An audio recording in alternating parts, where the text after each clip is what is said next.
Hi friends, welcome to the day two of current affairs series of to the Foresight IS। तो आज हम बात करने वाले हैं घोस्ट पार्टिकल के बारे में, जिससे रिलेटेड अभी एक अंडर वाटर टेलीस्कोप को डिटेक्ट करने के लिए रखा जा रहा है। तो ये यूपीएससी के प्रीलिम्स के हिसाब से क्वाइट इंपॉर्टेंट हो गया है।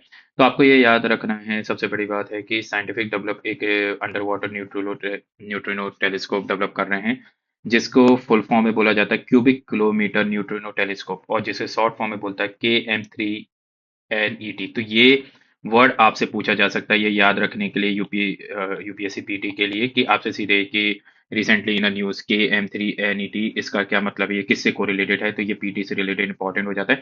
इससे पहले टू और टेलीस्कोप जो हैं वो लगाए जा चुके हैं कि स्पेस ओरिएंटेड है, हाई एनर्जी न्यूट्रिनो को स्पेस में डीप स्पेस में करने के लिए एक एटमॉस्फेरिक ओरिएंटेड टेलीस्कोप भी लगाया जा चुका है न्यूट्रिनो से रिलेटेड अर्थ एरियाज में। एंड उसके साथ साथ कंपैरिजन में अंटार्कटिका में एक और ऑब्जर्वेटरी लगाई जा चुकी है ऑलरेडी।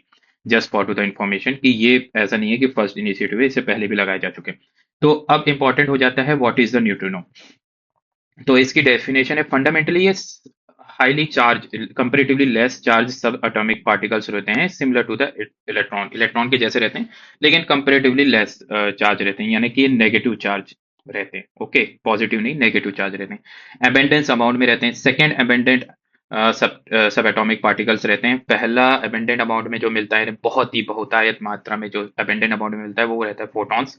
ठीक है, उसके बाद जो आता है वो आता है आपका न्यूट्रिनो। ठीक है, तो million neutrons pass through the 1 cubic centimetre of the space पर सेकेंड, यानी बहुत छोटे से पार्ट से मिलियंस ऑफ द न्यूट्रॉन्स पास हो सकते हैं। ठीक है, इसको फर्स्ट टाइम प्रेडिक्ट किया गया था 1931 में, और इसे डिटेक्ट किया गया था 1959 में। ठीक है, रेयर ओरिजिन क्यों है, ये ओरिजिनेटेड कब कब होते हैं, ये स्पेशली बहुत ही स्पेसिफिक इवेंट में ओरिजिनेटेड होते हैं, जैसे सुपरनोवा के उसमें, गामा रे बर्स्ट में, या फिर कोलाइडिंग द स्टार, स्टार जब एक दूसरे से टकराते तब होते हैं, या गामा रेज एक दूसरे से टकराती हैं तब ये जनरेट होते हैं। ओके, फिर एस्ट्रोफिजिकल इंसाइट में ये किस हिसाब से रहते हैं, ये आपको मिल्की वे, ये यानी गैलेक्सी के हिडन स्पेस या हिडन जो डिस्कवरीज हैं उसको फाइंड आउट करने में बहुत ज्यादा हेल्प आउट करेंगे। जैसे कि मिल्की वे कैसे बना, उसकी कोर कैसे बनी है। ठीक है, और उसके साथ साथ ये ओरिजन, यानी कि अनऑब्जर्वेबल जो पार्ट जहां तक हम टेलीस्कोप के थ्रू ऑब्जर्व नहीं कर पाते हैं। ओके, नॉर्मल ऑप्टिकल टेलीस्कोप जो लगे हुए हैं स्पेस में, उसके थ्रू हम नहीं ऑब्जर्व कर पाते हैं, उन चीजों के बारे में हमें जानकारी प्रदान करने में हेल्प आउट करेगी।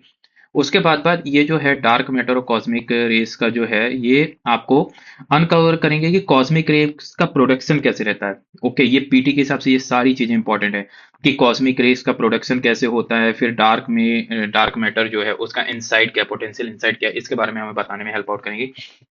उसके बाद अनएक्सपेक्टेड डिस्कवरीज जो हैं यूनिवर्स की, उसको फाइंड आउट करने में ये हमें बहुत ज्यादा हेल्प आउट करेंगी।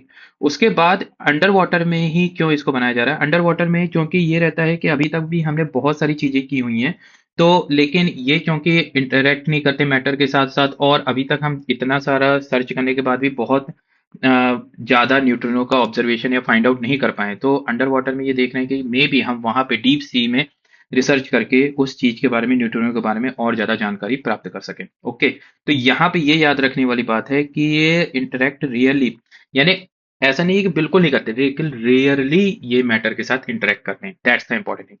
रिक्वायरमेंट क्या है, large volume of to the particle transparent material in extreme darkness, यानी कि बहुत ही वो रहता है एक्सट्रीम डार्कनेस में, जब आप वर्क करते हो तब आपको इनके बारे में डिटेक्ट करने की आप कर सकते हो। और इनको डिटेक्ट किया जा कैसे किया जाता है, जो रेडिएशन है, द क्रेनोकोव जो रेडिएशन है वो प्रोड्यूस होता है जब जो न्यूट्रिनो इंटरेक्ट करते हैं वाटर के साथ।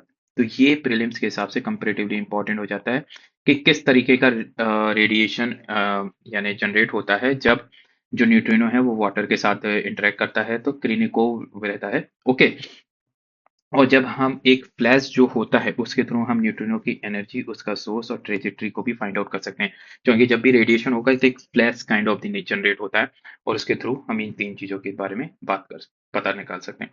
अब नीचे डीप वाटर ऑब्जर्वेटरी का फायदा क्या रहेगा, इन्वायरमेंटल सस्टेनेबिलिटी रहेगी, क्योंकि हम डार्क सी में कर रहे हैं तो इसे इन्वायरमेंटल को नेगेटिव इम्पैक्ट पड़ने के चांसेस कम से कम रहेंगे। और कंपेरेटिवली अंटार्कटिका में जो आपकी जो ऑब्जर्वेटरी है उससे कंपेरेटिवली ये ज्यादा इफिशियंट मानी जा रही है। ठीक है, और टेक्निकल एज ये है कि more efficient than to the ice cube high energy neutrino. ठीक है, उसके साथ सिग्निफिकेंट क्या रहेगा, इससे हम जान के एस्ट्रोफिजिकल स्टडीज को इम्प्रूव हो पाएगा, ओके, और कॉस्मिक फिनोमिना और यूनिवर्सल मैकेनिज्म के बारे में और भी हमारी जानकारी बढ़ पाएगी। ओके, तो दैट्स व्हाई ये एक इम्पॉर्टेंट हो जाता है यूपीएससी के पॉइंट ऑफ व्यू से। और ये डे 2 के आज का करंट अफेयर्स हमारा यहीं पे खत्म होता है। इफ यू लाइक इट तो please like share and comment the video. Okay, thanks for watching. Thank